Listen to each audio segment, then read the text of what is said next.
हरिओम आप सभी को। मैं हूं शिवेश्वर कैर और आपका स्वागत करता हूं आपके अपने YouTube channel Shiv yoga academy पे। आज मैं आपके लिए योग के एक ऐसे अभ्यास आपके सामने इस वीडियो में लेके आया हूं जो आपकी कई सारी समस्याओं का समाधान कर सकता है। यदि इस अभ्यास को हम पेनिसिया ऑफ सेवरल डिजीजेस कहें, मैं बहुत सी बीमारियों का रामबाण इलाज कहें तो अतिशयोक्ति नहीं होगी। वह अभ्यास है जल नीति का अभ्यास। जल नीति का अभ्यास, इसमें हम डिटेल में बात करेंगे कि इस अभ्यास को करना कैसे है, जल नीति का अभ्यास किसे कहते हैं, इसके लाभ क्या हैं, क्या प्रिकॉशंस आपको रखना है, प्रैक्टिकली इसे कैसे करेंगे, क्या क्या सावधानियां इसमें बरतनी है, सब पे हम डिटेल चर्चा करेंगे। सबसे पहले हम बात करते हैं कि वाकई एक्चुअली जल नीति का अभ्यास कहते किसे हैं, जल नीति है क्या। तो योग के कई सारे अंग हैं, जिसमें एक अंग है हठ योग। हठ योग में एक अभ्यास आता है षटकर्म का। षटकर्म का मतलब होता है ये शरीर के शोधन की एक प्रक्रिया है। उसमें 6 षटकर्मों का वर्णन मिलता है अलग अलग सोर्सों में, कुछ में कुछ ज़्यादा भी है, कुछ में कम भी है। तो 6 षटकर्मों में एक षटकर्म है नेति का अभ्यास। नेति का मतलब होता है जो हमारा कपाल रीजन है उसका शोधन। तो नेति में भी कई सारी नीतियाँ हैं, जैसे जल नीति, दुग्ध नीति, घृत नीति, तेल नीति, अमरोली नीति, सूत्र नीति, रबड़ नीति। तो उनमें से एक अभ्यास जल नीति, जो बहुत ही सिंपल और बहुत ही इफ़ेक्टिव अभ्यास है। तो सबसे पहले हम इस वीडियो में बात करते हैं कि जल नीति कहते किसे हैं। तो जल नीति एक कपाल शोधन की क्रिया है, और इसे दूसरे शब्दों में कहें तो ये नासिका रीजन की, नेजल रीजन की क्लींजिंग की एक प्रोसेस है, जो हमारे इसमें जो हमारा साइनस रीजन है उसकी ये उसको सफाई करता है, उसको क्लीन करता है। महर्षि घेरंड कहते हैं कि जल नीति का अभ्यास या नेति का अभ्यास के फायदे में वो बताते हैं कि इससे दिव्य दृष्टि की प्राप्ति होती है, खेचरी मुद्रा सिद्ध होती है, और जितने भी कफ संबंधित बीमारियां हैं वो ठीक होती हैं। आयुर्वेद के अनुसार 20 तरह की कफ संबंधित बीमारियां होती हैं, तो 20 तरह की कफ संबंधित बीमारियों को ठीक कर सकता है। ये हमारे दृष्टि के लिए, आई के लिए बहुत ही अच्छा अभ्यास है। खेचरी मुद्रा पे हम अलग से वीडियोस में बात करेंगे, उस पर भी हम डिटेल नहीं जाएंगे। तो ये जो अभ्यास है आपका साइनस रीजन की क्लींजिंग का अभ्यास, इसमें लुक वार्म, हल्का गुनगुना पानी जो लिटिल बिट सलाइन होता है, उस वाटर को हम एक नासिका से अंदर डालते हैं, एक पोर्ट के माध्यम से नेति पोर्ट कहते हैं, और दूसरे नासिका से हम बाहर निकाल देते हैं। तो इससे क्या होता है, वो वाटर, सलाइन वाटर हमारे साइनस रीजन पे जाके उसे क्लीन करके बाहर आ जाता है। फिर इसी को हम दूसरे नासिका से भी करते हैं। तो साइनस रीजन पे हमारे नोज़ के, ईयर के, कान के, आइज़ के, ब्रेन के बहुत से नर्व्स, नाड़ियाँ जो हैं क्रॉस करती है। तो जब पानी वहाँ जाता है तो उस नाड़ियों को वो स्टिमुलेट करता है। उसके स्टिमुलेशन से क्या होता है, इस ऑर्गन्स पे भी हमारा काफ़ी पॉजिटिव इफेक्ट पड़ता है, और इनसे रिलेटेड जो भी बीमारियां हैं वो ठीक होती हैं, और बीमारियां नहीं हैं तो ये और ज़्यादा हेल्दी और उनकी फंक्शनिंग और अच्छी होने लगती है। तो ये जो क्रिया है जल नीति का क्रिया, इसे मेडिकल साइंस अभी के समय में इसका नेति नाम, ये हमारा एंशिएंट नाम है, यौगिक नाम है, लेकिन इसका जो रिसेंट आधुनिक नाम है, या तो कहें मेडिकल जो नाम है, वो ENT क्रिया इसे कहा जाता है। आधुनिक डॉक्टरों ने, रिसर्चरों ने इसे कहा ENT क्रिया, ENT स्पेशलिस्ट। यदि आप इस क्रिया को करते हैं, इस अभ्यास को करते हैं, इस क्लींजिंग प्रोसेस को आप रेगुलर करते हैं, तो इससे क्या है कि आपको किसी भी ENT संबंधित अगर समस्या है तो ठीक हो जाएगी, और नहीं है तो कभी होगी भी नहीं। तो इस के लिए आपको करना क्या होता है, एक नेति पोर्ट होता है, उसमें सलाइन वाटर आपको रखना होता है। उस सलाइन वाटर से आप वन नोस्ट्रिल से उसे एक पर्टिकुलर एंगल बनाते हुए बैठ के या खड़े होके, मैं अभी आपको बताऊंगा कि उसको प्रैक्टिकली कैसे करना है। और उसमें जनरली लोग सोचते हैं कि पानी को अंदर डाल के बाहर निकालना है, लेकिन ऐसा कुछ नहीं है। बस एक सर्टन एंगल बनाना पड़ता है, खुद उस वाटर अपने प्रेशर से, पोर्ट के वाटर के प्रेशर से ही अंदर जाता है और क्लींस करके बाहर आ जाता है। तो ये था जल नीति का अभ्यास। नीति के बाद अब हम बात करते हैं इसके लाभ क्या क्या हैं। सबसे इम्पोर्टेंट चीज़ कि पानी हम मुँह से पीते हैं, लेकिन आज हम नाक में पानी डाल रहे हैं। तो नाक में पानी डाल के नोज से क्लींजिंग करने का आखिर क्या क्या बेनिफिट है, क्यों हम ये करना चाहते हैं, या फिर हम क्यों इसे करते हैं, या हम क्यों इसे करेंगे। तो हम इसकी बेनिफिट की बात करते हैं, इससे क्या क्या आपको बेनिफिट हो सकता है। सबसे पहले तो ये नेज़ल क्लीनिंग है, नाक की से सफाई होती है। तो तो नाक की सफाई होने से नोज़ से रिलेटेड जितने भी डिजीज़ हैं वो आपको ठीक होते हैं। इसके साथ ही साथ ये ENT कान से रिलेटेड समस्याओं के लिए भी काफ़ी उपयोगी है, थ्रॉट से रिलेटेड समस्याओं के लिए भी काफ़ी उपयोगी है और आई से रिलेटेड भी समस्याओं के लिए काफ़ी उपयोगी है। जितने भी कफ संबंधित बीमारियां हैं उनके लिए भी ये काफ़ी उपयोगी है। जैसे अगर हम बात करें साइनसाइटिस की प्रॉब्लम के लिए ये काफ़ी उपयोगी है। इसके अभ्यास से आप साइनसाइटिस को ठीक कर सकते हैं। राइटिस का प्रॉब्लम हुआ वो भी इससे ठीक हो जाता है। जितने भी तरह के एलर्जी हैं उनके लिए भी ये काफ़ी उपयोगी है। मेडिकल साइंस 100 से ज़्यादा एलर्जी की बात करती है कि 100 से ज़्यादा तरह के एलर्जी होते हैं। किसी को धुएं से एलर्जी होता है, किसी को डस्ट से एलर्जी होता है, किसी को ठंडे से एलर्जी होता है, किसी को कपड़े से एलर्जी होता है, कई तरह की, किसी को गंध से एलर्जी होता है, कई सारी एलर्जी है। किसी भी तरह की एलर्जी से यदि आप सफ़र कर रहे हैं तो जल नीति का अभ्यास आपके लिए बहुत ही कारगर साबित हो सकता है। यदि आप माइग्रेन से सफ़र कर रहे हैं या आपको किसी तरह का सामान्य हेडेक भी है, सर दर्द भी है, तो उसमें भी ये काफ़ी उपयोगी है। और यदि आप अनिद्रा की बीमारी से सफ़र कर रहे हैं, यदि आप नींद नहीं आती है तो उसमें भी ये काफ़ी उपयोगी सिद्ध हो सकता है। यदि आप तनाव में रहते हैं तो भी ये काफ़ी उपयोगी है। बीपी की समस्याएं, हाई बीपी को भी कंट्रोल करने में ये काफ़ी उपयोगी है। और भी कई सारी समस्याएं जैसे आई से रिलेटेड, यदि आपको चश्मे लग गए, किसी भी तरह की मायोपिया, हाइपरमेट्रोपिया या निकट दृष्टि दोष या कोई और समस्या आप आई से सफ़र करें, अगर आँख में दर्द रहता है, आँखों में पानी आता है, या तो फिर आप आँखों में पढ़ते समय आँखों में जलन सा फील होता है, दर्द सा फील होता है, इस तरह की समस्याओं के लिए भी ये काफ़ी उपयोगी अभ्यास है। यदि आपको कफ बहुत ज़्यादा रहता है, कफ डिस्चार्ज बहुत ज़्यादा होता है, बार बार सर्दी जुकाम हो जाता है, सीजनल सर्दी जुकाम हो या फिर रेगुलर रहने वाला हो या एलर्जी के कारण हो, उसके लिए भी ये काफ़ी उपयोगी अभ्यास है। और यदि आप सफ़र करते हैं गले की प्रॉब्लम से, अगर आपकी आवाज़ अच्छी नहीं है, आवाज़ में खराश रहती है, हमेशा थ्रॉट इन्फेक्शन होते रहता है, तो उसमें भी ये काफ़ी उपयोगी अभ्यास है। यदि आप इसकी रेगुलर अभ्यास करते हैं तो उसे भी आप ठीक कर सकते हैं। चेहरे के लिए भी ये काफ़ी अच्छा अभ्यास है। कई लोगों को चेहरे पे काले काले दाग हो जाते हैं, जहाँ सी बन जाती है, तो रेगुलर अभ्यास से उसको भी क्योर करने में काफ़ी हेल्प करता है। कई लोगों को कानों में हमेशा प्रॉब्लम होते रहता है, कानों में मैल का जमा होना हो जाए, जिससे दर्द सा होता है या किसी तरह का इन्फेक्शन वगैरह हो, तो उसमें भी ये काफ़ी हेल्पफुल होता है। मन की एकाग्रता को बढ़ाने के लिए भी ये काफ़ी उपयोगी अभ्यास है। तो कई सारी समस्याएं आप देख रहे हैं कि एक छोटा सा अभ्यास है, लेकिन कई तरह की समस्याओं को ठीक करने में आपका हेल्प कर सकता है। इसीलिए यदि इसे पेनिसिया ऑफ सेवरल डिजीज कहा जाए, मैक्सिमम बीमारियों का रामबाण इलाज कहा जाए, तो अतिशयोक्ति नहीं होगी। अब हम बात करते हैं इसकी विधि की, इस अभ्यास को करना कैसे है। इस अभ्यास को करने के लिए हमारे पास लुकवार्म वाटर होना चाहिए, हल्का गुनगुना पानी। मैंने आपको पहले ही बताया, पानी बहुत ज़्यादा गर्म नहीं होगा ना तो ठंडा होगा, हल्का लुकवार्म जो आपको बॉडी टेम्परेचर इक्विवेलेंट हो, जिसे आप टच करें तो आपको प्लेजरेबल फील हो। और आपके पास सॉल्ट्स होना चाहिए, साधारण नमक बेटर होगा कि आप अगर सेंधा नमक यूज कर पाएँ तो ज़्यादा अच्छा है, अदरवाइज़ आप साधारण नमक का भी यूज कर सकते हैं। अब इस अभ्यास को करने के लिए एक पोत होता है जिसे हम नेति पोट कहते हैं, ये प्लास्टिक का भी आता है, ये आपको स्टील का भी मिल जाएगा, ये आपको पित्तल और तांबे के भी आते हैं। जैसे आप कन्वेंट फील करें आप किसी से भी कर सकते हैं। करते समय बस एक ध्यान रखें, जब भी आप पोट लें तो पोट का जो नोजल हो उसका छिद्र थोड़ा बड़ा हो, क्योंकि छिद्र जब बहुत छोटा होता है तो वाटर का प्रेशर अच्छे से नहीं बन पाता है, जिसके कारण अच्छे से वाटर डिस्चार्ज ना होता है। तो जब भी पोट लें तो थोड़ा सा इस बात का ध्यान रखें कि ये नोजल के बाहर का जो छिद्र है जिससे पानी बाहर आता है वो थोड़ा सा बड़ा हो, जिससे पानी का प्रेशर ज़्यादा बन पाए। अब हम बात करते हैं कि इसे करना कैसे है। इसे करने के लिए आपको हल्का लुकवार्म वाटर में सेंधा नमक आपको यूज करना है। ये गर्म पानी, जैसे 1 लीटर अगर आप गर्म पानी लेते हैं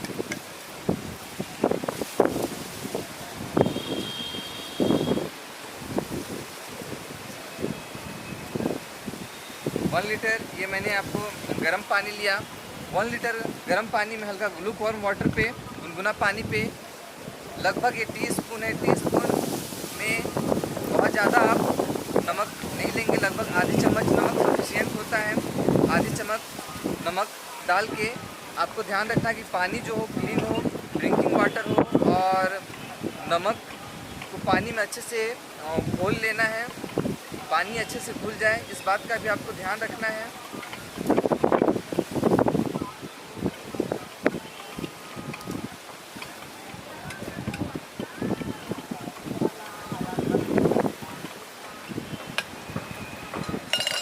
अब आपको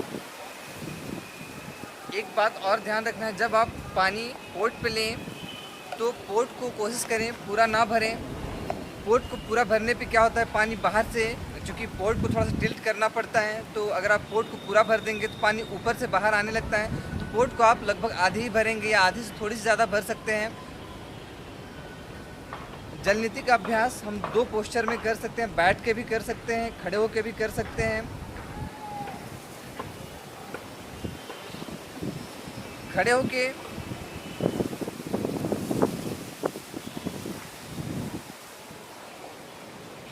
पोर्ट क्लीन हो उसका भी आपको ध्यान रखना है, पोर्ट में किसी भी प्रकार का डस्ट ना हो, साफ सुथरा हो। खड़े होके आपको यदि करना हो इस अभ्यास को तो आप सीधे खड़े हो जाएंगे, थोड़ा सा बॉडी को सामने की ओर डाउन करेंगे, बहुत ज़्यादा डाउन नहीं करेंगे, लिटिल बिट डाउन करते हुए आपको करना क्या है कि नोज़ल को जैसे आप राइट या लेफ़्ट दोनों से कर सकते हैं। जिस नोस्ट्रिल से आपका श्वास चल रहा हो, जो नोस्ट्रिल आपका एक्टिव हो, उससे वाटर थोड़ा अच्छे से डिस्चार्ज हो पाता है, और दूसरे नोस्ट्रिल से जो थोड़ा पेसिव हो उससे वाटर उतने अच्छे से डिस्चार्ज नहीं हो पाता है। जैसे आप दोनों में से किसी से भी प्रारंभ कर सकते हैं, अदरवाइज ज़्यादा बेटर हो कि जो नोस्ट्रिल एक्टिव है, जिससे आपको श्वास चल रहा है, उससे आप स्टार्ट करें। ये जो नोजल है आपको ध्यान रखना है कि ये नाक में आपका बिल्कुल फिट हो जाए। यदि आप इसे अच्छे से फिट नहीं करेंगे, ये पूरा अच्छे से लॉक यदि नोज़ पे नहीं होगा तो क्या होगा कि आपका वाटर जो है बहुत अच्छे से डिस्चार्ज नहीं हो पाएगा। तो अब आपको मैं करके दिखाता हूँ कि इसको आपको करना कैसे है। सबसे पहले आप इस नोज़ल को नोज़ पे लेके आएंगे, नोज़ पे लाने के बाद बॉडी को सामने थोड़ा डाउन कर देंगे। डाउन करने के बाद माउथ को आपको ओपन कर लेना है। माउथ को ओपन करने के बाद धीरे धीरे माउथ से आपको श्वास लेते रहना है। धीरे धीरे माउथ से श्वास लेंगे और एक हेड का एक सर्टेन एंगल बनाना पड़ता है। हेड का जैसे ही सर्टेन एंगल बनाएंगे वाटर खुद ब खुद अंदर जाएगा और जाने के बाद दूसरे नोस्ट्रिल से ये बाहर आ जाएगा। तो मैं आपको दिखाता हूँ इसे करना कैसे है।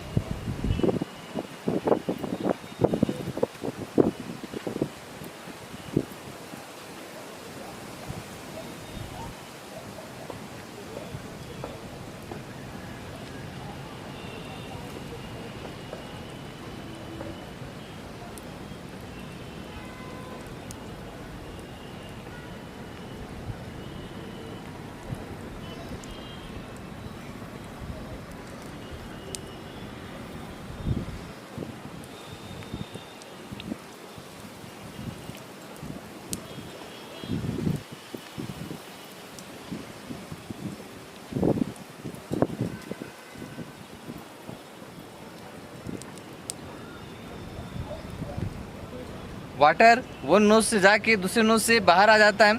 आपको कुछ भी नहीं करना है, बस आपको एक सर्टेन एंगल बनाना है। जैसे आप एंगल एडजस्ट करते हैं ये खुद ब खुद वाटर जाता है, साइनस रीजन पे जाके क्लींस करके बाहर आता है। करने के बाद दूसरे नोस्ट्रिल से करने से पहले आपको क्या करना है, नोज़ को बंद करके दोनों नोज से वाटर को थोड़ा डिस्चार्ज कर लेना है। एक बार देख लें आपको कैसे डिस्चार्ज करना है। बहुत ज़्यादा प्रेशर अप्लाई ना करते हुए श्वास को आप बाहर छोड़ेंगे, थोड़ा फोर्सफुली श्वास को बाहर छोड़ेंगे और झटके के साथ पेट अंदर श्वास बाहर।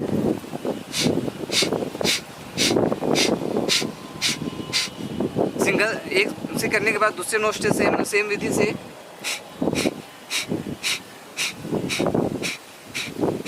फिर दोनों नोस्ट्रिल से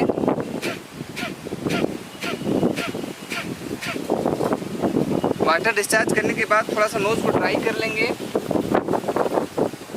ड्राई करने के बाद आप इसी अभ्यास को दूसरे नोस्ट्रिल से करेंगे। दूसरे नोस्ट्रिल से करके भी मैं आपको दिखा रहा हूँ। ये था खड़े होकर करना, आप खड़े होकर कंफर्टेबल फील करते हैं तो खड़े होकर भी कर सकते हैं दोनों नोस्ट्रिल से, या तो आप बैठ के कर सकते हैं, उकड़ू बैठ के, या तो उसे कगासन भी कहा जाता है। कगासन में भी बैठ के आप उस अभ्यास को कर सकते हैं। उकड़ू कैसे बैठना है वो आप देख लीजिए। दोनों टोस पे आप बैठेंगे हिल अप करके, और नितंब को आप अपने हिल पे ले आएंगे। पोर्ट को आपको ऐसे पकड़ लेना है। वाटर हमेशा आप हाफ ही रखेंगे, हाफ से ज़्यादा नहीं रखेंगे। इस तरह से आप उकड़ू बैठ के पोर्ट को ऐसे कोशिश करेंगे, इस तरह से पकड़ के दूसरे नोस्ट्रिल से आप पहले नोज़ल को नोज़ में डालेंगे। डालने के बाद इसे पूरी एडजस्ट कर देंगे ताकि ये पूरा पानी सेम नोस्ट्रिल से बाहर ना आए। हेड को थोड़ा सा डाउन करेंगे, डाउन करने के बाद ऊपर ले आएंगे, माउथ को थोड़ा ओपन कर देंगे। हमेशा ध्यान रखेंगे नाक से श्वास ना चले, नाक से श्वास चलेगा तो फिर पानी जो है माउथ की तरफ आने लगेगा। ठीक है,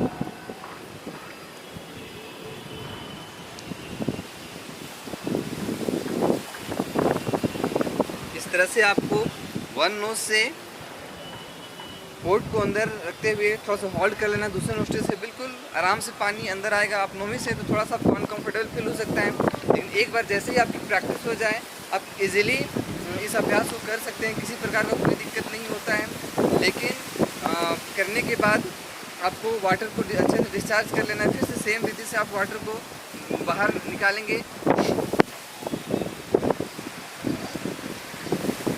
एक नोस्ट्रिल बंद करके दूसरे से एक्सेल करेंगे, जैसे कपालभाति प्राणायाम में करते हैं उसी तरह से पेट अंदर श्वास बाहर। श्वास लेना सामान्य है, छोड़ना थोड़ा तेज गति से ताकि पानी जो अंदर है वो बाहर निकल जाए। फिर दूसरे नोस्ट्रिल से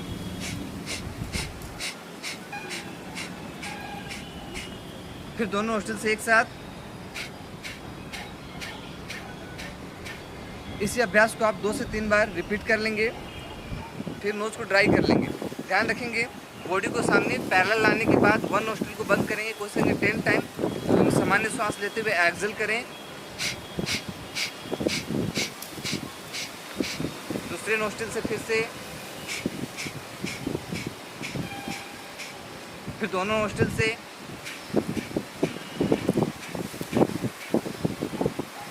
अब इसे आप दूसरी तरह से भी डिस्चार्ज कर सकते हैं। यदि आपकी बैक पेन नहीं है तो आप क्या कर सकते हैं, दोनों हैंड को कमर पे रखते हुए, दोनों पैर के बीच थोड़ा सा गैप रखते हुए बॉडी को मूव करते हुए श्वास एक्सेल करेंगे।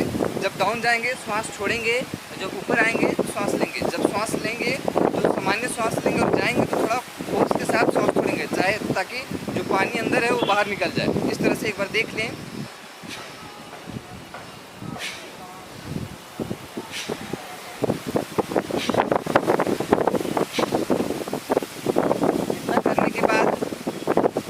पानी आपका बाहर निकल जाएगा। इसके बाद नोज से वाटर एक्सेल करते हुए डिस्चार्ज करने के बाद आपको पर्वत आसन और शशांक आसन करना है, ताकि वाटर अगर थोड़ा बहुत अंदर रह गया हो तो पूरा बाहर आ जाएगा।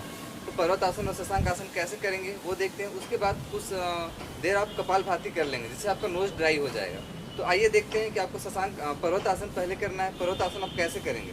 पर्वत आसन करने के लिए सीधे आप खड़े हो जाएंगे। दोनों हैंड को थॉय के पास रखेंगे। लंबी सांस लेते हुए, बहुत ज़्यादा तेज़ सांस नहीं लेना है, लंबी हल्की सांस लेंगे, नहीं तो जो वाटर है वो फिर से अंदर चला जाएगा। हल्की सांस लेते हुए सांसों को छोड़ते हुए आप डाउन आ जाएंगे। डाउन आने के बाद बॉडी थोड़ा सामने की ओर होगा, सामने की ओर लेग थोड़ा सा आपका पीछे की ओर। और कोशिश करेंगे दोनों हील को आपस में टच कर लेने का। हील को टच करते हुए हेड को पुश करेंगे नी की ओर और दोनों हील को मैट पर टच करने का प्रयास करेंगे और हेड को पुश करते हुए नी की ओर लाने का प्रयास करेंगे। नी को स्ट्रेट रखने का प्रयास करेंगे।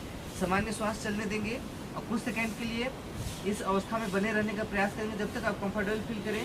माउथ को क्लोज करके रखेंगे ताकि नोज में जो श्वास है, नोज में जो वाटर है वो आपका बाहर आ जाए।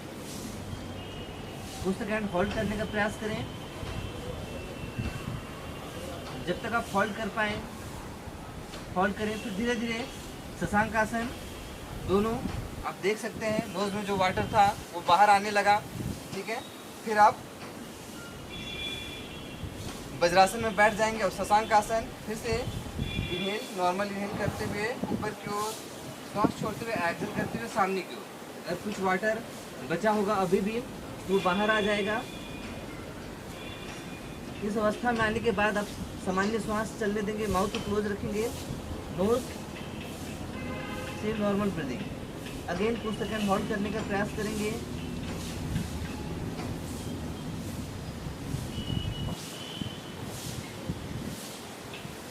Then relax.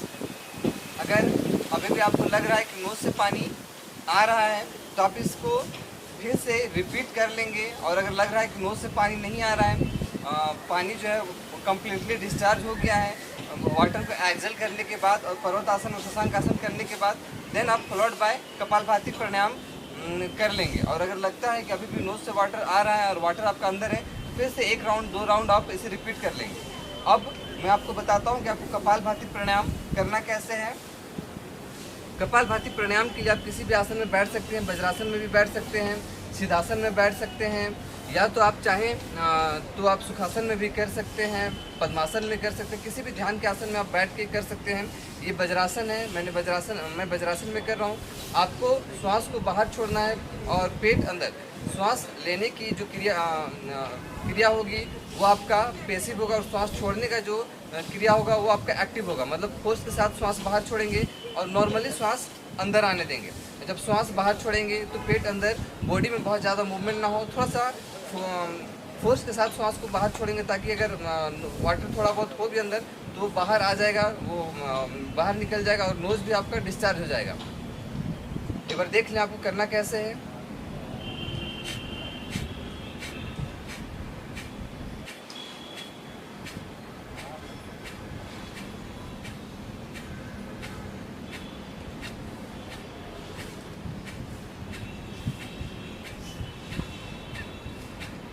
सामान्य श्वास अंदर, फोर्स के साथ श्वास बाहर, पेट अंदर और श्वास बाहर एक साथ होना चाहिए।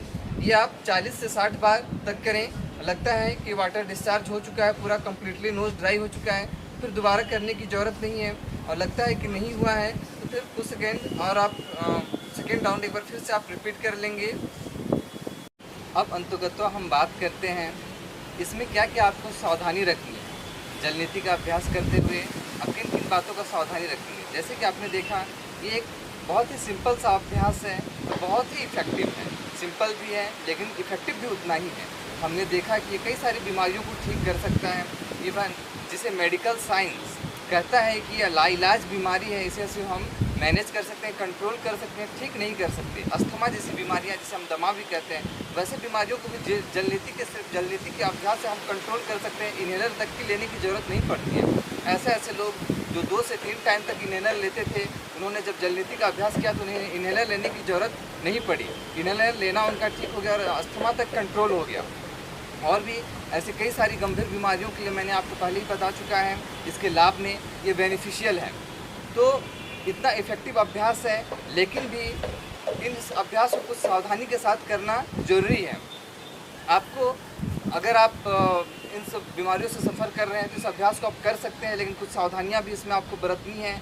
जैसे अगर आप अस्थमा से सफ़र कर रहे हैं तो जल नीति से आप इसको कंट्रोल कर सकते हैं। और भी योग में कुछ ऐसे अभ्यास हैं, क्लींजिंग के प्रोसेस हैं और कुछ आसन और प्राणायाम हैं, जिनको अगर इस पर ऐड कर दिया जाता है और पूरा पैकेज किया जाता है तो हम अस्थमा तक को भी ठीक कर सकते हैं योगा थेरेपीज़ के थ्रू।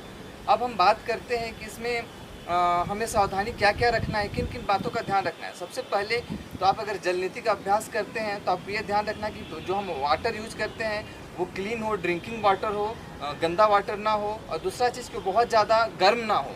जो आपको वाटर यूज करना है वो बिल्कुल आपके बॉडी टेम्परेचर के इक्वल होना चाहिए, या तो आप उसको लुक वार्म या गुनगुना कह सकते हैं। जिसे यदि आप अपने स्किन में टच करें तो आपको बहुत प्लेजरेबल फील हो, वो इरिटेट ना करें। कोशिश कीजिए कि आप जब पानी को गर्म करें तो उसे अपने हैंड्स के अपर स्किन में थोड़ा सा डालिए। अगर वो आपको प्लेजरेबल फील होता है तो समझिए कि वो पानी आपके लिए सूटेबल है। और उसमें सॉल्ट्स आप साधारण नमक भी डाल सकते हैं, या तो फिर आप उसमें सेंधा नमक इधर डालते हैं तो ज़्यादा वो आपके लिए अच्छा रहेगा। आपको कितना डालना है इसमें ध्यान रखना है। 1 लीटर पानी में टीस्पून पे आप लगभग आधे चम्मच नमक डाल सकते हैं, हाफ टी स्पून सॉल्ट्स डाल सकते हैं। सेंधा नमक ज़्यादा बेटर है यूज करना।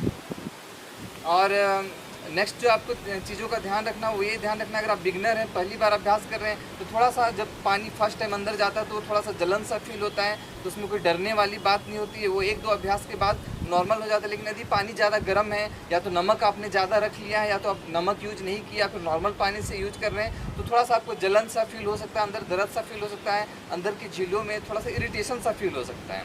तो इस बात का ध्यान रखते हुए आप करेंगे। और नेक्स्ट जो आपकी चीज़ों का ध्यान रखना वो यह रखना है कि आप वाटर जब डिस्चार्ज करें तो वाटर डिस्चार्ज करते समय नोज़ पे बहुत ज़्यादा प्रेशर अप्लाई ना करें। बहुत ज़्यादा नोज़ पे प्रेशर अप्लाई करने से हमारे नोज़ की जो अंदर की झिल्लियाँ हैं वो थोड़ा सॉफ्ट होती हैं, तो बहुत ज़्यादा प्रेशर अप्लाई करने पर उनमें नेगेटिव प्रभाव पड़ सकता है, कभी हल्का ब्लीडिंग भी हो सकता है। इसीलिए आपको जो एक्सर्शन करना है, जो आपको वाटर डिस्चार्ज की टेक्निक बताई गई उसमें जो आपको एक्सहेल करना है, श्वास बाहर छोड़ना है, तो उसमें प्रेशर इतना ही अप्लाई करना है जिससे कि आपका वाटर बाहर निकल जाए। बहुत ज़्यादा आप फोर्स अप्लाई नहीं करेंगे। इसका भी आपको ध्यान रखना है। पानी का टेम्परेचर, सॉल्ट्स का रेशियो, और बहुत ज़्यादा आपको एक्सेल नहीं करना है, इसका भी आपको ध्यान रखना है। और एक बहुत इम्पोर्टेंट जो सावधानी है जो आपको बरतनी है इस अभ्यास को करते हुए, वो ये बरतनी है कि यदि आप फर्स्ट टाइम इस अभ्यास को कर रहे हैं तो बेटर होगा कि आप किसी अच्छे योग प्रशिक्षक से पहले एक बार इस अभ्यास को सीख लें, फिर आप करें तो ज़्यादा बेटर होगा। सिर्फ वीडियो देख के हो सकता है आप अच्छे से ना समझ पाएँ और अच्छे से ना कर पाएँ, तो आपको उतना फ़ायदा ना हो या तो फ़ायदे की जगह नुकसान हो। तो इसीलिए यदि आप अच्छे से विधि को सीख पा रहे हैं, समझ पा रहे हैं, तभी खुद से ट्राई करेंगे, नहीं तो किसी अच्छे योगा थेरेपिस्ट से, योगा टीचर से एक बार कंसल्ट करके सीखने के बाद आप इस अभ्यास को करेंगे। तो इन बातों का ध्यान रखते हुए आप करते हैं। और भी एक चीज़, हर व्यक्ति का कंडीशन एक जैसा नहीं होता है। कई लोग कई सारे मल्टीपल डिजीज़ वगैरह से भी सफ़र करते हैं, तो थोड़ा सा इस चीज़ पे भी, जैसे आप किसी थेरेपिस्ट से मिलते हैं तो वो आपको हर कंडीशन को देखते हुए आपको बताएंगे कि आपके लिए कैसे करना है, क्या करना है, कितने टाइम करना है। और इस अभ्यास को आप एक से ज़्यादा बार भी कर सकते हैं। ऐसे प्रतिदिन एक बार करना, या तो अगर आप किसी क्रिटिकल डिजीज से सफ़र कर रहे हैं, सपोज आप क्रिटिकल साइनसाइटिस से सफ़र कर रहे हैं, हमेशा आपको कफ एंड कॉल रहता है, तो आप एक से ज़्यादा भी बार भी कर सकते हैं, 2 से 3 बार तक भी कर सकते हैं। लेकिन सपोज दैट इनमें से आपको कोई बीमारी नहीं है, आप नेज़ल क्लींजिंग करना चाहते हैं, आपका करने का जो मोटो है ये है कि आप चाहते हैं कि आपको ये बीमारियाँ कभी ना हो और आप स्वस्थ रह सकें, हेल्दी रह सकें, तो आप हफ्ते में 1 से 2 बार करना सफिशिएंट होता है। ठीक है। और एक चीज़ का ध्यान रखना है कि यदि आपको नोज़ से ब्लीडिंग होता है, कई लोगों को क्या है कि नोज़ से थोड़ा ब्लीडिंग होता है, तो उनको भी किसी अच्छे योग थेरेपिस्ट से पहले कंसल्ट करके ही करना चाहिए, अच्छे से सीख के करना चाहिए। और कई लोगों का नोज़ के अंदर मांस या हड्डी थोड़ा सा बढ़ जाता है, तो उनको भी थोड़ा सावधानी बरतने की ज़रूरत होती है। बेटर होगा कि पहले आप किसी थेरेपिस्ट से कंसल्ट कर लें, उसके बाद इस अभ्यास को करें। तो सावधानी में आप इन चीज़ों का ध्यान रखेंगे। अब लास्ट में मैं आपसे ये कहना चाहूँगा कि यदि आप इस वीडियो को देख रहे हैं और आपको यदि वीडियो अच्छा लगा, तो आप वीडियो के नीचे देखें रेड कलर का एक सब्सक्रिप्शन लिखा होगा। यदि आपने अभी तक उसे सब्सक्राइब नहीं किया है चैनल को, तो आप प्यार से उस रेड कलर के सब्सक्रिप्शन को थोड़ा सा टच कर दें, ताकि चैनल आपका सब्सक्राइब हो जाए। और आप कोई कमेंट करना चाहें, कोई सुझाव देना चाहें तो आप दे सकते हैं। और वीडियो को कोशिश करें कि आप थोड़ा शेयर भी कर दें, ताकि ये वीडियो उन लोगों तक पहुंच जाए जो ज़रूरतमंद हैं। जो हो सकता है कई लोग इन समस्याओं से सफ़र कर रहे हो सकता है, और उनके लिए हो सकता है आपका ये वीडियो शेयर करना बहुत ही इफ़ेक्टिव हो सकता है। उनके लिए ये अभ्यास उनके जीवन को हो सकता है बदल सकता है, उनको रोग मुक्त कर सकता है। और आप यदि वीडियो को लाइक भी कर दें तो और ही अच्छा रहेगा। आपके हेल्थ की मंगल कामना के साथ, नमो नारायण।